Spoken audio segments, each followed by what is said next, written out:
your seats. Alright, so, good morning, CMU LHS. Good morning. Morning. Mingaw. Alright. Good morning, CMU. Yeah. Morning. Thank you so much, ako mga students. Good cheer. Alright. So, first, I'd like to thank the administration headed by Professor Derihe for inviting me this morning. You know what? I'm always excited every time I go back to this school because I consider this one as my home. And this is one of the best places that I ever had because it molded me to who I am right now. And I'd like to greet also my former professors. They are not here today, but I know they are there somewhere. Professor Balasico and Dr. Limocon. Hello, ma'ams, my second moms, my mentors, and of course, my fellow, how should I say this one? My colleagues before, but forever colleagues, okay? Yeah. They are the best colleagues I ever had in my life. So thank you so much for spending time with me. Iyak Ma'am Donna, alright? Alright, so I told my fellow teachers here today that this is actually one of my most nerve-wracking moments ever in all my speaking engagement.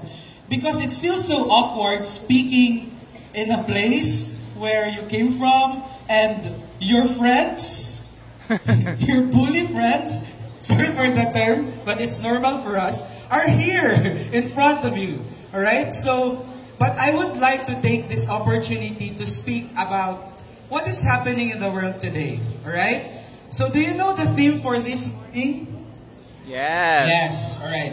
By the way, are these students seated on this side? Are this junior high school? Right? And there, we have the senior high school, right? Alright, yes. The senior high school, I love them. Ang mga pinakatigulang. I love them, yung mga patigulang, dili kayo batlungon. Sa una. Alright. Alright. So, do you know the theme for this morning? Yeah, it's here. So, in the course of my talk, I only have 5 questions. As much as I want to walk across the aisle, go there, but I think it's not that possible. So, I will have 5 questions for you today, and I'll start it with this one. Do you know the reason why we celebrate UN? Yes. Actually, sir, we don't have a choice because it's a requirement. Okay, granting that it's a requirement. Do you know why do we require this event for you to participate? Any hand? All right. Do you know any reason, sir? By take note kung kinsay mo answer. All right. Could I walk? Okay. Do you know the reason? Oy, familiar face. All right. Do you know, what is your reason? Why do you celebrate UN? Pasikat ko, please. To know the culture of other countries, sir. Alright, to know the culture of other countries. Sir, by plus 10? Okay, thank you so much. Okay, all your opinions are actually right. To celebrate culture of other countries. How about from this side? Sir. Sir, tindog tagamay, sir, kay abangan na ba natong costume? Alright, tindog tagamay. Sige. Ako yun daw, call a friend. Ni hao. Okay. Ni hao. Ay, si Sir Roy! Sir Roy, why do we celebrate UN? Si Aaron. Si Aaron. He's a very good friend of mine. Si Aaron. Si Aaron. Based on what I have learned, no? Coach! The reason why we celebrate UN is that we commemorate the unification of all the countries, including all the respect of all cultures and traditions, most especially for the purpose of exchanging information between countries that are under the United Nations Conference. Aside from that, Essay Manday! Aside from that, through exchanging of information, we could learn and we could apply that one to our own Local. to our own local situation, so that we could improve our country. That's all. Yeah. Alright! Could we give a hand to Sir Roy? Thank you so much. Thank you. Alright, so all of them are right because we celebrate UN, commemorate the United Nations founded in October 24, 1945. Alright? And the purpose of UN is actually, it's a collective effort to promote peace and development among countries. It started with 50 countries, now we have 193 countries. Alright, so that's why you're here. And I hope you know the story, you know the background of those attires that you are wearing somehow, somewhat. It's okay. You still have time to know. Alright? If wala mo type karon. Alright? Now, second question. Alright. My second question. I wanna ask on that side, but I am not sure if okay sa may. Do you know your future? No. Okay. No. I would like literally to ask grade 12 students because 6 months from now, you will leave this school. Okay? And for 6 years, this school gave all our, because that time I was still part, sorry. We gave our all, our best to educate you. Somehow, I hope it gave you like pieces of advice, whatever it is, so that you will know your future. Grade 12 students, do you know your future? Do you know your future, mga ate and kuya? Wala. Okay, how about our junior high school? Do you know your future? No. Right. Another question. Why did you enroll in this school? Alright. They were forced. If you are forced, then so be it. Learn to love the force. Alright. If you don't have a choice, then try to learn something from it. Alright?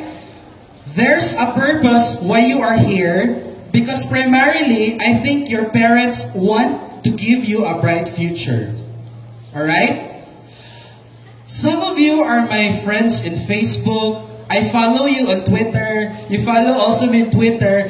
And I read all your tweets like, school is not about learning anymore.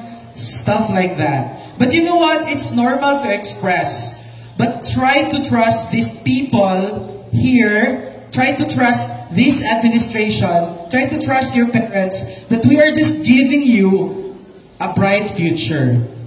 We are not literally giving you, but we are like elements on giving you a better and brighter future. Okay, who among you here wants to become a doctor? Raise your hand. Oy, daghan. How about who wants to become an engineer? Okay. Teacher, how about wala. lawyer? Teacher, how about teacher? Wala. Okay. How about ang wala pa kabalo sa ilang kinabuhi? Yeah. Okay. Sir, we're lost. Yeah, okay. Okay. It's normal. Walay problema kung wala pa ta kabalo sa ato ang pangandoy, wala pa ta kabalo kung ahat ang muadto. That's probably one of the purpose nga nung naa mo sa school. So that you will have insights kung unsa din yung dream sa inyong kinabuhi. Alright? Okay. So, I want you to tap the person on your right. Sige, guniti ang person sa inyong right. Okay. Tell that person, my friend. Okay. Yeah. Maminaw ta kay mag-quiz daw. Okay, now, tap the person on your left. Wala ko lalaki.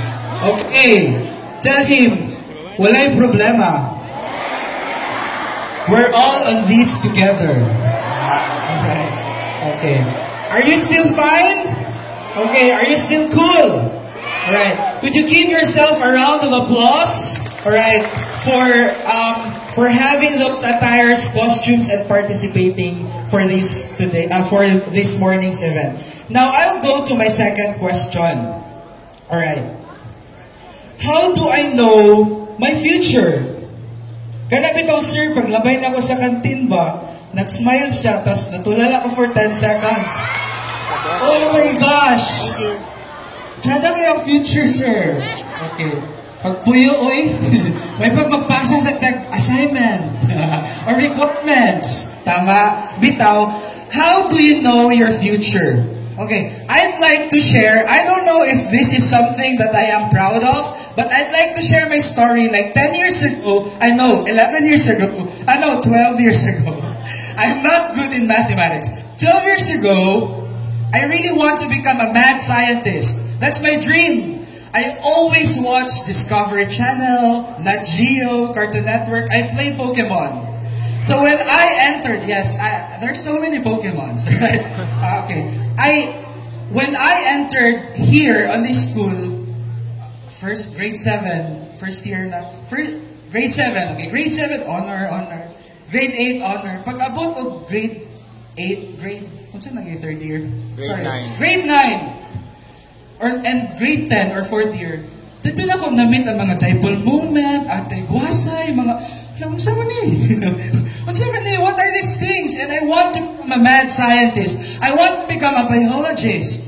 And I thought that mathematics is just MDAS, ABC, but we have E, we have I. What's Wala na ako kasabot. That's when I realized, siguro, dili gud ko pang scientist. Kay galisod ko. But I feel so happy every time I talk to people. Every time I speak to people. I'm so happy. Alright? Imagine, please, ayan ninyo awata. My grade in physics before was 76. Sorry, Sir Vanny. Okay. My grade in calculus was 76. So what happened? My mom never came in any PTA. Ano siya, pakiula raman ka. Gaon sa day ka sa school. And then, my advisor told my mom, sige na siya eksturya sa mga lower years. Sige siya pang room to room. Oh my God! Diba? Light chance. Di pala ka. Okay lang na siya. Kaya ang atong life, dili ma-measure sa atong mga past. Right? Okay, dili ma-measure. So, first grading, I remember, na ako'y classmate nga babae, she cried, piyang hilak ka. And I approached her. Ganong kahilak ka? She answered, ulaw kayo, friend, kaya ang akong rank sa room kay 48, we 51 sa room. And I told her, uy, mas maulaw ka mas maulaw tong 49, 50, 51. Sorry for the term before, mas pugo to sila, ayaw kabalaka, anak ko, sorry for the term. Mas maulaw to sila kay 49, 50, 51, ikaw 48, dili ikaw ang pinakabugo, anak ko. I was so confident. And hilaka agad siya. And then I realized, wala pa ko kakuha sa ako ang number. So when I pick my number, naradyo ko sa corner, I know my capacity. Yeah. Lester was our salutatorian. I was also salutatorian from the bottom. Alright? It's okay. Basta na-graduate ko. Okay. So when I pick my number, hinahit ko open, pero gikulba na ko. Pagtanaw na ko, any guess? Yeah. 50. Dili 51. 50. Dili 50. 49.5. Ay, wow. 0.5. Wow. Ito nga. Lipay kay ko kay dili ako ang bottom sa room. And then ang teacher na mo, Professor Maris Jade Oroman. Okay, so katong bottom 5, adto lang mo sa guidance. Ana siya. And then, ayaw katingala, wala tayong bottom ha, kay tulo ang nagtay sa bottom. So, hala ka. So, pag sundin niya ato, ni anak dyan ko dito. Hingi ko, napoy duha nga ni anak. So automatic, they became my best friends. Both of them are already teaching right now. I'm also teaching. And you know what? Katong girl nga nag-try, atong number 48, she's already a doctor right now. Wow. Right? So, di ba? Yeah. Di ba? No matter how low you feel for yourself, Naman yun ay mga top 10 sa room, tama? Naging ay top 20. Pero naapod na mga wallflower. Yeah. Not a chance. Because we are here at Central Mindanao University Laboratory High School. It's a place na where probably better or more kagod students are here. That's why those ranking system, it matters the time, but in reality, actually it will give you so much lesson. So that was just an experience. Right at that moment, I realized, unsa day akong future. Again, I'm so happy talking to people, talking to grade 7, talking to grade 8. I don't have time for my classmates. I realized probably I am into philanthropy work. I really love helping people. Kung walay baon na akong classmate, tagaan ako, bisag di mi dato. Anak, bitaw. Pero lipay kayo kung mabusog akong classmate. Okay? So I realized that probably I will become a philanthropist. Okay, nag-graduate na mi. Fast forward. My classmates were taking nursing, accountancy, engineering.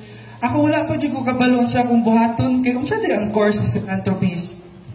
So I stayed sa among sala. Hi, Ma'am Ella. Oh, grabe kay happy kay ko. Ma'am Ella was really a mother before to me and to my... Okay, so one afternoon, I sat on our sala and I watched young people at the age of 18. They are walking and meeting the presidents of other countries. And I told myself, wow, I want to become like them. Pero unsa man ako nga gadula naman ko sa basakan, kagat-kat ra ko kahoy, pobre mi. Yeah. Siyempre, na-progress ang person. Okay. Before, ganisod me, we had financial struggle really before because my father was hospitalized for 2 months. So I told myself, I really want to become a diplomat like them. And 10 years after that dream, I became a diplomat. Okay? So there are really things that, as what I've told you, if it's meant for you, the world will conspire that thing to be with you. Okay? So I want you to focus. If you don't have a dream, then you still have a lot of time to dream for your future. Understand? Okay. Yes, sir. Yes, ma'am. Because it's so hard. It's so difficult if you don't have a dream in your mind. Because when you have a dream, it means you have a vision. You have a mission. You have goals to achieve. Right? So if you are lost, you have your teachers, you have your parents to mentor you. You could ask them. But number 1, ask yourself, what do you really want in life? Because there are also other people nga napugsan, right? Because my parents want me to be like this, but I don't like to be like this. Why not talk to your parents, right? Just be honest to them and trust them because, you know what? Your parents are there because they have a purpose. Okay? Now, I want you to realize what is the total population of the Philippines. Any guess? 108. Ha? 100? Okay. Among, sa 104 million, pila kabok ang youth? Pila kabok ang youth nga number? 20 million. Ha? Yes, Gam. 안녕하세요. Alright. Any guess the number of the youth? How many million? 50 million. Tama ba, senior high? 50 million youth. Tama? Okay, almost there. The number of the youth is 60 million. Almost there. Almost there. So, what does this mean? Unsay pud pasabot ani?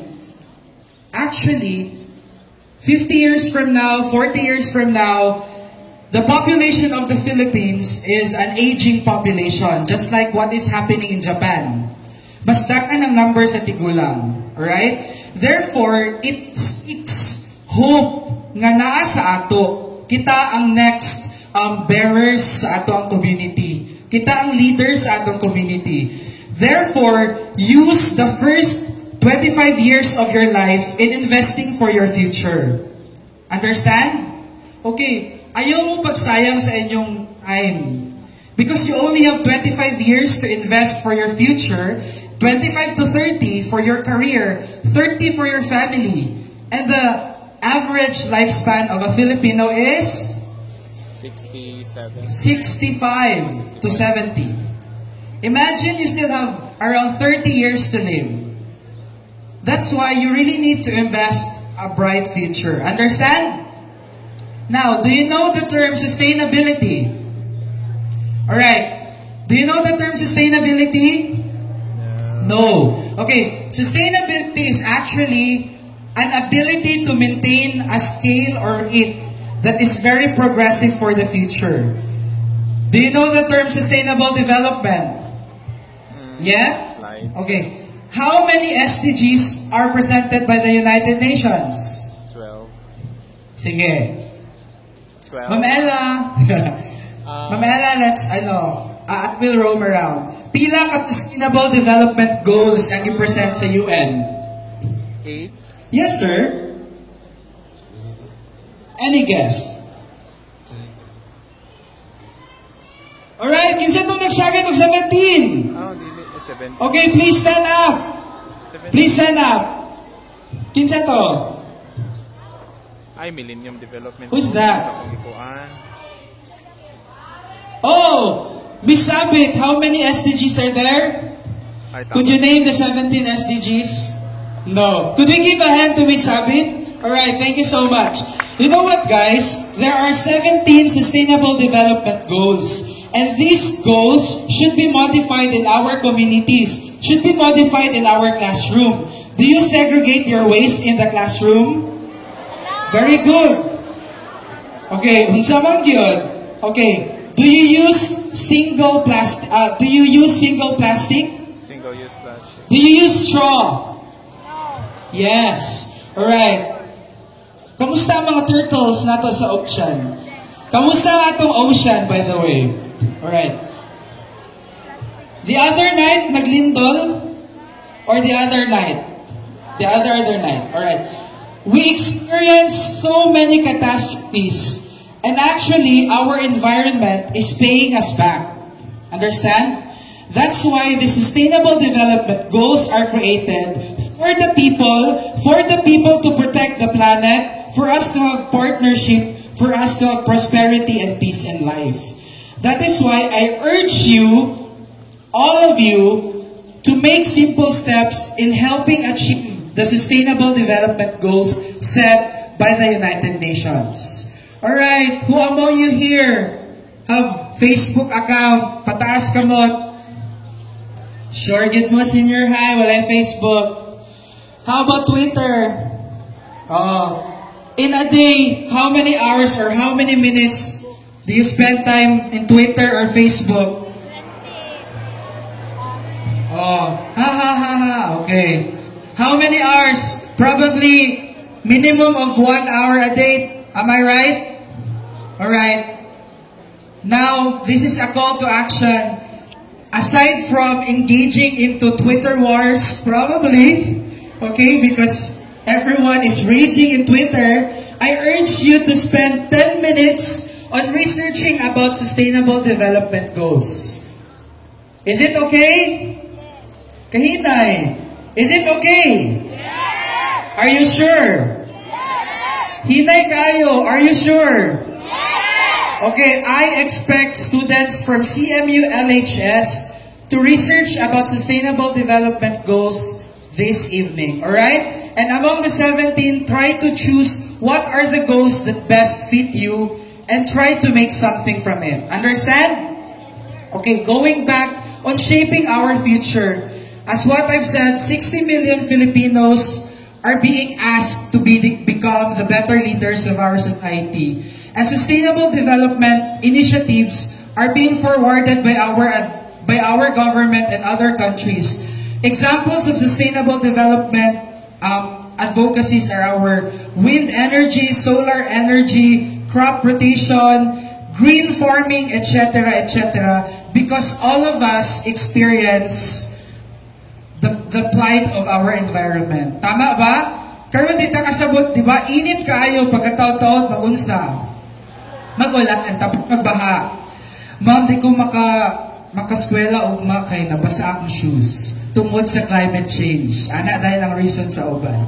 Alright? So I want you to research about sustainable development goals and try to think what help could you address to these goals. Okay?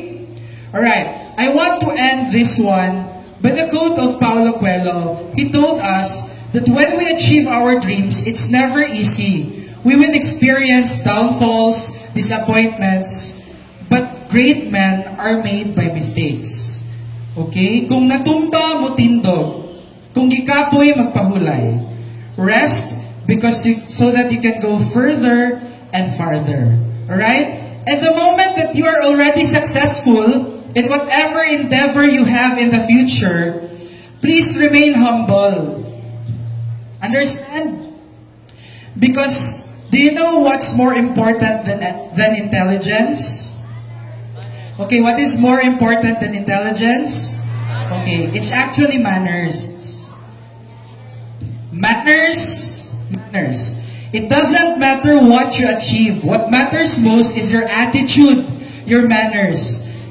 And usually, Raba, most of the students from CMU LHS are misinterpreted ng mga hilas.